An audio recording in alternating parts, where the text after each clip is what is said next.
पूर्व भारतीय क्रिकेटर युवराज सिंह और रॉबिन उथप्पा की मुश्किलें बढ़ती हुई नजर आ रही हैं, क्योंकि ईडी ने युवराज सिंह और रॉबिन उथप्पा को पूछताछ के लिए तलब किया है। रॉबिन उथप्पा को 22 सितंबर को और युवराज सिंह को 23 सितंबर को दिल्ली में ईडी मुख्यालय में पेश होने के लिए कहा गया है।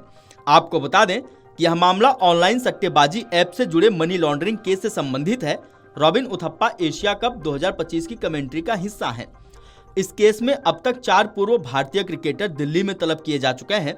इससे पहले इस मामले में संघीय एजेंसी ने पूर्व भारतीय क्रिकेटर सुरेश रैना और शिखर धवन से भी पूछताछ की थी। यह मामला 1xBet सट्टेबाजी ऐप प्लेटफॉर्म से जुड़ा हुआ है।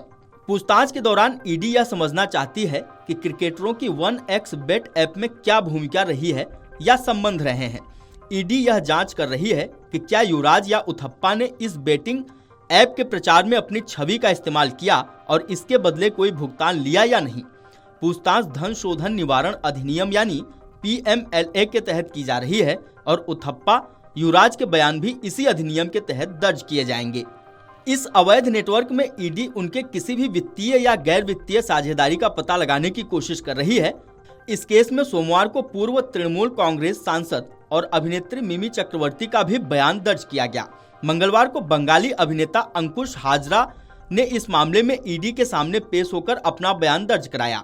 वहीं अभिनेत्री उर्वशी रौतेला, जो 1xBet की इंडिया ब्रांड एम्बेसडर हैं, अब तक अपने तय दिन पर पेश नहीं हुई हैं। इससे पहले ईडी ने कई बड़े नामों को पूछताछ के लिए बुलाया था। हाल ही में पूर्व क्रिकेटर सुरेश रैना और शिखर धवन से भी इस मामले में दिल्ली में सवाल जवाब किए गए थे। इसके अलावा कुछ अन्य कंपनियां और डिजिटल प्लेटफॉर्म भी जांच के दायरे में आ चुके हैं। पिछले महीने ईडी ने एक अन्य ऑनलाइन बेटिंग ऐप परिमैच से भी जुड़े मामले में कई राज्यों में छापेमारी की थी। इस समय ईडी कई ऐसे मामलों की जांच कर रही है जो अवैध बेटिंग ऐप से जुड़े हैं। एजेंसी का मानना है कि इस तरह के बेटिंग ऐप्स न केवल अवैध हैं, बल्कि इनके जरिए बड़े पैमाने पर धन शोधन की गतिविधियां भी होती हैं। इन ऐप्स पर आरोप है कि इन्होंने लाखों लोगों और निवेशकों को करोड़ों रुपए का चूना लगाया है या फिर भारी मात्रा में टैक्स की चोरी की है। इस मामले में ईडी ने कार्रवाई की है, खासकर उन विज्ञापनों पर जिनमें फिल्मी सितारे और क्रिकेटर शामिल हैं। इसी कड़ी में अब क्रिकेटरों और फिल्मी हस्तियों की भूमिका को लेकर भी जांच आगे बढ़ाई जा रही है। आपको बता दें कि आने वाले समय में इस मामले से जुड़े और बड़े नामों के सामने आने की संभावना है। मार्केट रिसर्च एजेंसी और जांच करने वाली संस्थाओं का अनुमान है कि भारत में लगभग 22 करोड़ लोग अलग अलग ऑनलाइन बेटिंग एप्लीकेशन का इस्तेमाल करते हैं, जिनमें से लगभग आधे यानी करीब 11 करोड़ नियमित उपयोगकर्ता हैं। विशेषज्ञों का आकलन है कि भारत का ऑनलाइन बेटिंग बाजार 100 अरब अमेरिकी डॉलर से अधिक का है और यह हर साल करीब 30% की दर से बढ़ रहा है।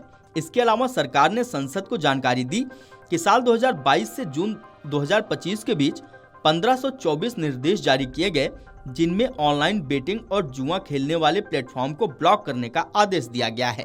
Video desk Amar Ujala dot com. अगर आप ये वीडियो YouTube पर देख रहे हैं तो हमारे चैनल को सब्सक्राइब कर बेल आइकन दबाएं और Facebook पर देख रहे हैं तो हमारे पेज को लाइक करें।